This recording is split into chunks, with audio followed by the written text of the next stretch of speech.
Hello guys, welcome back to my channel. I hope you all guys are doing well. So today is 2nd of June and the time duration is around 9 p.m. in the evening. अभी 9 बज गया है और आज दिन का मैंने update वगैरह आपको कुछ प्रोवाइड नहीं किया था। इसके अलावा कहना चाहता हूँ कि आज तो खैर फ्राइडे का टाइम ड्यूरेशन तक का रहता है। इसके बाद अपॉइंटमेंट 2 दिन का आपका छुट्टी रह जाता है तो अपॉइंटमेंट बुक नहीं हो पाएगा उसमें। इसके अलावा आज वेबसाइट वर्क नहीं करी पूरे दिन भर पोलैंड का। अगर आपको स्पेसिफिकली अगर इस पर्टिकुलर लोकेशन का बताऊँ, पोलैंड में कोई अपॉइंटमेंट अभी रिलीज़ भी नहीं हुए आज और अपॉइंटमेंट बुक भी नहीं हुए। लॉगिन कर रहे हैं, लॉगिन करने के बाद schedule appointment, then we are still facing the same issue, you are being rate limited. उसके अलावा कुछ अपडेट आया नहीं और उन लोगों को कॉल किया तो they said only one thing, they are just giving a automated response that we have a dedicated team working on this, soon it will get resolve. पता नहीं कितना टाइम ड्यूरेशन लगेगा। आज मेरी बात भी हुई थी उन लोगों से। 1 डेढ़ हफ्ता हो गया नेशनल लेवल पे ऑपरेट कर रहे हैं तो इनको मेरे को लगता नहीं कि पोलैंड को ये लोग अभी वीएफएस वाले प्रायोरिटी दे रहे हैं। अभी अपॉइंटमेंट वगैरह चेक करना होता तो वीएफएस को 1 हफ्ते से ऊपर टाइम ड्यूरेशन, कोई भी अगर कोई वेबसाइट नेशनल लेवल पे ऑपरेट करते हैं तो इतना इशू होता नहीं है। पता नहीं क्या प्रॉब्लम आ रहा है इन लोगों का। मेरे को लगता नहीं है अभी अपॉइंटमेंट ये लोग रिलीज़ करेंगे कुछ टाइम तक का। अपॉइंटमेंट रिलीज़ भी करते हैं तो उसके बाद जितना बल्क में इन लोगों ने वर्क परमिट इशू किए हैं उतने लोगों को अपॉइंटमेंट नहीं मिल पाएगा। ब्लैक मार्केटिंग होगी, वैसे ही खरीदना पड़ेगा। अगर आप मैनुअली करते हैं तो बहुत टाइम ड्यूरेशन लग जाएगा। अगर मंडे के बाद, अगर मंडे को भी अभी इनकी साइट सही होती है, 2-3 दिन का टाइम ड्यूरेशन आपको बताता हूँ। उसमें अपॉइंटमेंट ओपन होंगे तो सब लोग नहीं कर पाएंगे इसमें बुक। अभी भी बता रहा हूँ मैं, आधे लोग हैं, आधे लोग को थोड़ा इशू होता है। सब लोग इतने टेक्निकल साउंड नहीं होते, लॉग इन करके एकदम अपॉइंटमेंट बुक नहीं कर सकते। जिन लोगों ने अपना वर्क वीज़ा के लिए अपना अपॉइंटमेंट नेशनल डी कैटेगरी में अप्लाई कर रखा है तो उनका एक ही ऑप्शन रहता है, उन लोगों को एजेंट के थ्रू ही कराना पड़ता है। तो फिर उसमें चार्जेस वगैरह आपके ज़्यादा लग ही जाते हैं। इसके अलावा आपको बताने वाला हूँ कि अगर कोई भी अपॉइंटमेंट अगर आप परचेज़ कर रहे हैं तो उसका मेक श्योर कर लें। अभी थोड़ी देर पहले किसी भाई ने अभी एक अपना अपॉइंटमेंट लेटर भेजा था फिनलैंड का, उनको बोल के भेज रखा था और इन लोगों इनको फेक अपॉइंटमेंट लेटर प्रोवाइड कर दिया उन लोगों ने। अगर हम फिनलैंड की वेबसाइट में भी जाते हैं तो उन लोगों ने अपना बता रखा है कि we are not charging anything for appointment. Appointment का वो लोग कुछ नहीं चार्ज कर रहे हैं वीएफएस फिनलैंड में। अगर आपको कुछ ऐसा कॉल वगैरह आता है, अपॉइंटमेंट वगैरह वो लोग प्रोवाइड करते हैं तो उसका मेक श्योर कर लें। अदरवाइज़ आपको एक बात कहता हूँ कि एक बार आप उनसे बात कर लें। जो भी आपका कैटेगराइजेशन होता है इसका, जैसे नेशनल एम्प्लॉयमेंट का, अगर आपको कहीं से कॉल आता है कुछ चार्ज नहीं करते हैं तो उसका एक चीज़ मेक श्योर कर लें कि अगर इसमें वीएफएस की फ़ी लगती है अप्रॉक्सीमेटली 7-8 हज़ार रुपये हर पर्टिकुलर लोकेशन का स्पेसिफिक होता है। अभी फिनलैंड की बात कर रहा हूँ मैं आपसे। अगर उन लोगों ने एप्लीकेशन लेटर, अपॉइंटमेंट लेटर आपको प्रोवाइड किया है तो चीज़ में सब चीज़ क्रॉस चेक कर लें बिफोर मेकिंग एनी पेमेंट। इन्होंने पेमेंट नहीं किया था तो इनको कोई ज़्यादा इशू आया नहीं। अदरवाइज़ जो पेमेंट इन लोग से मांगा था 5,000 समथिंग एक अपॉइंटमेंट का इनसे चार्ज किया गया था और 2 अपॉइंटमेंट इन लोगों ने प्रोवाइड किया। नेम मैंने हाइड कर दिया, पासपोर्ट नंबर भी मैंने हाइड कर लिया। तो सिक्योरिटी रीजंस के लिए सही नहीं रहता किसी का डिटेल्स वगैरह शेयर करना किसी के सामने भी। और इसके अलावा इन लोगों का जो कैटेगराइजेशन है, सबसे पहले तो कैटेगराइजेशन इन लोगों ने गलत भेज रखा है। इसमें नेशनल एम्प्लॉयमेंट होना चाहिए था, नेशनल एम्प्लॉयमेंट के लिए है तो इसमें खाली एम्प्लॉयमेंट इन लोगों ने मेंशन करके दे रखा है। और जो अपॉइंटमेंट टाइम ड्यूरेशन 8:35 7:40 दोनों का एक ही साथ इन लोगों ने मेंशन करके दे दिया है। इसके बाद एड्रेस वगैरह इन लोगों ने सारा पूरा सही मेंशन कर रखा है। Application centre new Delhi, application centre Shivaji stadium metro station, जो भी वहाँ का लोकेशन है। इसके अलावा इन लोगों ने एक चीज़ मेंशन करके देखा, ट्रांजैक्शन डेट इज़ 6, आज ही हो रखा है 8:56 में। मॉर्निंग वाले टाइम ड्यूरेशन में करके दे रखा है इन लोगों ने अपॉइंटमेंट बुक। इसके अलावा they have share the transaction ID है तो वर्ड में पूरा फॉर्मेटिंग वगैरह पूरी हो जाती है। वीएफएस का फॉर्मेट एंटायरली ऐसा नहीं रहता, पूरा डिफरेंट है। इसका 11,754 रुपये है। 5,877 रुपये एक अपॉइंटमेंट का इन लोगों ने चार्ज कर रखा है और 2 यूनिट है इसमें। 11,754 रुपये की इन लोगों ने अपॉइंटमेंट अगर प्रोवाइड की है तो ये चीज़ का मेक श्योर कर लें। As per my understanding this is a fake appointment letter. और इसमें जो वीएफएस की वेबसाइट में अगर आप जाएंगे फिनलैंड की, उन लोगों ने मेंशन करके दे रखा है we are not charging anything for appointment if you are getting scam by any agent, so that's your sole responsibility. They have mention each and everything over there. अगर कोई भी अगर आपको अपॉइंटमेंट बुक करके देता है, हम लोग कुछ चार्ज नहीं करते, उन लोगों ने मेंशन करके दे रखा है। वो भी मैं आपको शो कर देता हूँ, you can check it right here. They have mentioned this thing, appointment at VFS center in India are free, so we are not charging anything. Exercise caution with the travel agent as we have no affiliation with them. So they have mentioned each and everything that हमारा कुछ उनके साथ tie up नहीं है। अगर आप appointment book करते हैं तो सारे फ्री ऑफ कॉस्ट हैं। ये फिनलैंड वालों के लिए है तो मेक श्योर कर लें, फिनलैंड वाले हैं, अपॉइंटमेंट वाले हैं। जो यूरोप के अंदर सारी जोन होते हैं, यूरोप के अंदर जितने भी जोन है सबका सेम रहता है।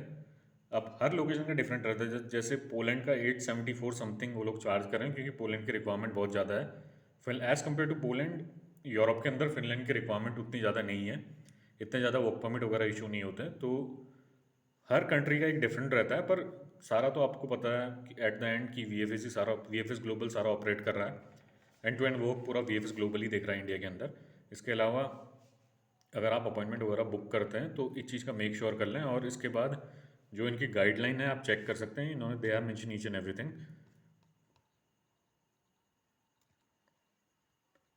अगर आप यहाँ पे देखें important notice, attention visa applicant in India, VFS Global is the authorized partner of select government in India for processing visa application. We do not play any role or influence in the outcome of visa application, nor offer any visa-related evaluative advice to applicant. Our employee are not permitted or have access to influence appointment. Should any of our employee offer or claim to be able to schedule appointment outside of the official appointment system and procedure, please write speak up at vfsglobal.com. तो इन लोगों ने सारा पूरा mention करके दे रखा है कि VFS ग्लोबल ऑथोराइज नहीं है। अगर आप VFS ग्लोबल जो भी इंडिया के अंदर है ऑथोराइज पार्टनर है, अगर आप अपॉइंटमेंट वगैरह बुक करते हैं, अगर कोई भी उनका एम्प्लॉय अगर आपको आउटसाइड वर्किंग आवर के बाद रीच आउट करता है कि मैं आपको अपॉइंटमेंट दिला सकता हूँ, then you can mark an email to this ID। इन लोगों ने पूरा मेंशन करके दे रखा है। अगर कोई भी एम्प्लॉय ऐसा करता है VFS के अंदर से भी, अगर VF कोई आपको ऐसा कहता है कि VFS से आप अपॉइंटमेंट दिला रहे हैं, तो आप इसमें ईमेल कर सकते हैं। वो लोग ऑथराइज नहीं होते। जो भी स्टैंडर्ड चार्जेस हैं वही चार्ज लगेंगे आपके। इसके अलावा आपसे कुछ ऊपर मांगा नहीं जाएगा कहते हैं। पर इंडिया के अंदर तो सारा काम होता है, इंडिया के अंदर ब्लैक मार्केटिंग होती है। और ये तो खैर एक स्टैंडर्ड गाइडलाइंस होते हैं जो इन लोगों ने यहाँ पे प्रोवाइड किए हैं, पर ऐसा होता नहीं है। इन लोगों ने पूरा मेंशन कर रखा है। जो अर्जेंट अपॉइंटमेंट वगैरह रिलीज़ होते हैं उसमें भी तो खैर इंडियन इंटरनेट टीम का पूरा हाथ रहता ही है। ये तो खैर कहने की बात है। Otherwise they have mention this thing. ये अब आपको बताऊं, जैसे पॉलिसीज़ वगैरह बनानी पड़ती हैं पूरा अपने स्टैंडर्ड ऑपरेटिंग प्रोसीजर, SOP कहते हैं इनको, उसमें तो ये लोग मेंशन करते हैं। पर इन लोगों ने पूरा मेंशन करके दे रखा है कि अभी के टाइम ड्यूरेशन पे ये लोग कुछ चार्ज नहीं कर सकते हैं। फिनलैंड के लिए आप अप्लाई कर रहे हैं तो फ्री ऑफ कॉस्ट है, तो इस चीज़ से बचें। तो ये वाला अपॉइंटमेंट फेक है। इसके अलावा आप जिसने को भी ये अपॉइंटमेंट मिल रखा है, अगर वो लोग कुछ चार्ज नहीं कर रहे हैं तो एक चीज़ का मेक श्योर कर लें। आप VFS आपका जो फिनलैंड है उसकी कस्टमर साइट में एक बार जाके कॉल कर लें। Cross verify this thing. जो ट्रांजेक्शन ID है उससे पूरा आपका क्रॉस वेरीफाई कर देंगे। अगर जिसका भी अभी वीडियो देख रहे होंगे जिन्होंने मेरे को डॉक्यूमेंट वगैरह भेज रखा है, कल तो खैर ऑपरेटिव नहीं रहते। मंडे के टाइम ड्यूरेशन, मंडे को आप अप्रॉक्सीमेटली 10 बजे के टाइम पे एक बार उनको कॉल कर लें VFS फिनलैंड में। आप ट्रांजेक्शन ID वगैरह शेयर करेंगे तो पूरा क्रॉस वेरीफाई करके आपको सारा बता देंगे। As per my understanding this is a fake document. और एक बार आप उनसे भी क्रॉस वेरीफाई करके बात कर सकते हैं क्या प्रोसीजर है इसका, then you can let me know. So as far as I know this is a fake document. इसके अलावा मैं पोलैंड का बता देता हूँ, पोलैंड का क्या सिनेरियो रह रहा। अगर आप पे अपॉइंटमेंट लेटर आता है तो उसमें क्या क्या चीज़ें आपको देखनी पड़ेंगी, मैं उसके बारे में आपको बता देता हूँ। अगर पोलैंड का आप अपॉइंटमेंट चेक करते हैं, रेस्ट फॉर्मेट पूरा सेम रहता है। कुछ चीज़ का आप मेक श्योर करना पड़ेगा, मैं आपको इन्फॉर्मेशन प्रोवाइड कर देता हूँ। सबसे पहले आपका नेम रहता है। नेम यहाँ पर वो कर्सर जहाँ मैं मूव कर रहा हूँ यहाँ पे आपका नेम आएगा, कंप्लीट नेम होता है। इसके बाद रेफरेंस नंबर का पूरा सेम रहता है। पासपोर्ट नंबर आपका सेम रहेगा। यहाँ पे जो भी आपका पासपोर्ट नंबर है वो आपका मेंशन किया जाएगा। इसके बाद अपॉइंटमेंट डेट एंड टाइम का ऑप्शन आता है। जो अपॉइंटमेंट डेट एंड टाइम का ऑप्शन है तो इसमें डेट और टाइम आपका मेंशन किए रहेंगे। इसके अलावा जो कैटेगराइजेशन होता है, कैटेगराइजेशन के अंदर आपका नेशनल एम्प्लॉयमेंट होना चाहिए, खाली एम्प्लॉयमेंट नहीं होना चाहिए, नेशनल एम्प्लॉयमेंट होना चाहिए। इसके नीचे आपका लोकेशन वगैरह पूरा सेट रहता है। और थोड़ा फॉर्मेट इंटायरली डिफरेंट है, तो फेक है पूरा। उसमें यहाँ पे आपका एक कोटेशन वगैरह पूरी मेंशन होती है कि please be cautious, wear mask, Covid के प्रोटोकॉल वगैरह उन लोगों ने मेंशन करके दे रखे हैं। इसके अलावा जो आपके चार्जेस वगैरह रहते हैं, फॉर्मेट पूरा इंटायरली डिफरेंट रहेगा। आप नेट पे एक बार जाके चेक कर लें। अभी मेरा ओपन नहीं है तो मैं चेक शो नहीं कर पा रहा हूँ आपको। इसमें जो आपका प्राइस होता है 874 रुपीज़ आपका लिखा होता है यहाँ पे, अगर आप पोलैंड का अपॉइंटमेंट नेशनल एम्प्लॉयमेंट कैटेगरी के अंदर परचेस कर रहे हैं तो। इसके अलावा ये पूरा इंटायरली डिफरेंट रहता है फॉर्मेट, तो इस चीज़ का मेक श्योर कर लें। अगर आप नेट ओपन करेंगे तो उसमें पोलैंड का अपॉइंटमेंट फॉर्मेट है। अदरवाइज़ एक मैं सेपरेट वीडियो बनाऊंगा जिसमें आपको सारा इन्फॉर्मेशन वगैरह शो कर दूंगा मैं। I will show each and everything. तो आज का अपडेट यही था कि अपॉइंटमेंट अगर आपको कोई प्रोवाइड कर रहा है तो एक बार क्रॉस वेरीफाई कर लें before making any payment.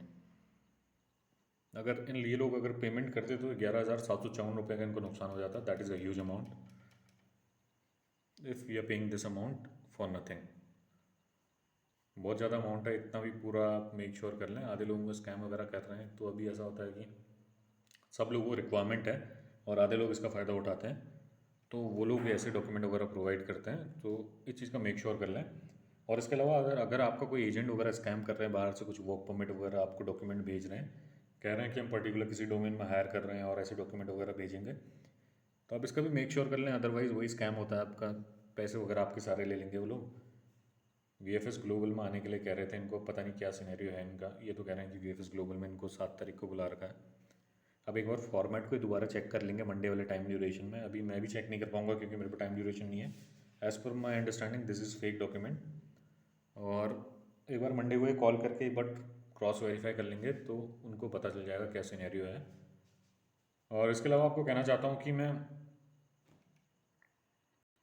Monday को आप एक बार जिसका भी ये है एक बार चेक कर लेना, उनसे क्रॉस वेरीफाई कर लेना. अपार्ट फ्रॉम दैट पोलैंड वाले अपॉइंटमेंट कैटेगरी में वापस आते हैं. पोलैंड का मंडे को देखते हैं क्या सिनेरियो रहता है. मंडे को तो मैं लॉगिन नहीं कर पाऊंगा अपार्ट फ्रॉम मंडे, तो ट्यूसडे वाले टाइम ड्यूरेशन में देखते हैं. अगर साइट फंक्शनल हुई तो देखते हैं क्या सिनेरियो आता है, अपॉइंटमेंट बुक हो पा रहे हैं नहीं हो पा रहे हैं. अभी के लिए तो खैर यही अपडेट है. और आज के बाद 2 दिन साइट ऑपरेशनल नहीं रहेगी, तो मंडे का ही ऑप्शन बचता है. और 2 दिन हो गए, 5, 6, 7. तो उस टाइम ड्यूरेशन के अंदर अगर कुछ आता है अपडेट तो I let you know guys. और अब कीप ऑन ट्राइंग. आज तो आप नहीं कर पाए होंगे, एक हफ्ते से अगर कोई लॉगिन नहीं कर पा रहा, लास्ट एक हफ्ते के अंदर किसी ने भी लॉगिन नहीं कर पाया, तो सबको सेम इशू फेस हुआ. और अब देखते हैं आगे क्या सिनेरियो रहता है. Keep on trying. अगर हो पाए तो सही है, फिर नहीं हो पाए तो फिर देखते हैं क्या सिनेरियो रहता है आगे का upcoming. That's all for now. अगर किसी को कुछ क्वेरीज वगैरह होंगी तो आप मेरे को रीच आउट कर सकते हैं. Till then goodbye, have a nice weekend.